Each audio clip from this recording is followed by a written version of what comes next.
வெள்ளி செவ்வாய் மறந்தும் கூட இதை நீங்கள் சமைக்கக்கூடாதுங்க. இது முன்னோர்கள் சொல்லுவாங்க. அதை தான் நான் உங்கள் கூட ஷேர் பண்ணுறேன். வெள்ளி செவ்வாய் பாகற்காய் எக்காரணத்தை கொண்டும் சமைக்கவே கூடாது அப்படின்னு சொல்லுவாங்க. ஏன்னா வெள்ளி செவ்வாய் மகாலட்சுமிக்கு உரிய கிழமைகள் அப்படிங்கிறதுனால கண்டிப்பாக கசப்பான பொருள் பயன்படுத்தவே கூடாதுங்க. இதை ஞாபகம் வச்சுக்கோங்க. அதுக்கப்புறம் எள்ளு, ஒரு சில பேர் எள்ளு சாதம் பயன்படுத்துறது, அன்றைக்கி தான் எள்ளு பொடி திரிக்கிறது, இந்த மாதிரிலாம் பண்ணுவாங்க. எள்ளை வறுக்கிறது, இந்த மாதிரி வெள்ளி செவ்வாய் தயவு செய்து பண்ணவே செய்யாதீங்க.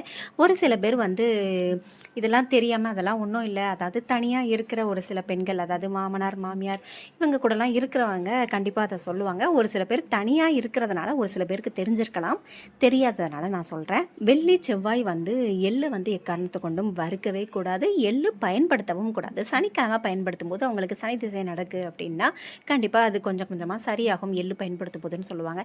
வெள்ளி செவ்வாய் எள்ளு பயன்படுத்தவே கூடாது. அது மட்டும் இல்லைங்க, எள்ளு முன்னோர்களுக்கு பயன்படுத்தக்கூடிய ஒரு பொருள் அப்படிங்கிறதும் உங்கள் எல்லாருக்கும் தெரியும். அதனால் வெள்ளி செவ்வாய் தயவு செய்து எள்ளு பயன்படுத்தவே செய்யாதீங்க. இது நம்ம மகாலட்சுமி வரவை தடுக்கக்கூடிய ஒரு இது அப்படின்னு கூட சொல்லுவாங்க.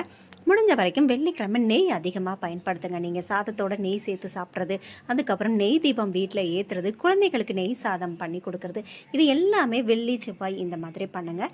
அல்லது உங்களுக்கு நெய்வேத்தியமாக நீங்கள் சர்க்கரை பொங்கல் அந்த மாதிரி நெய் அதிகமாக சேர்த்து அந்த மாதிரியும் பண்ணலாம். அதுக்கப்புறம் உங்கள் வீட்டில் சமையல் அறையில் கண்டிப்பாக நெய் எப்போவுமே பசு நெய் இருக்கிற மாதிரி நீங்கள் பார்த்துக்கோங்க. பசு நெய் நீங்கள் எந்த அளவுக்கு அதிகமாக வெள்ளிக்கிழமை நீங்கள் பயன்படுத்துகிறீங்களோ அவங்க வீட்டில் கண்டிப்பாக மகாலட்சுமி வரவு இருக்கும் அப்படின்னு சொல்லப்படுது.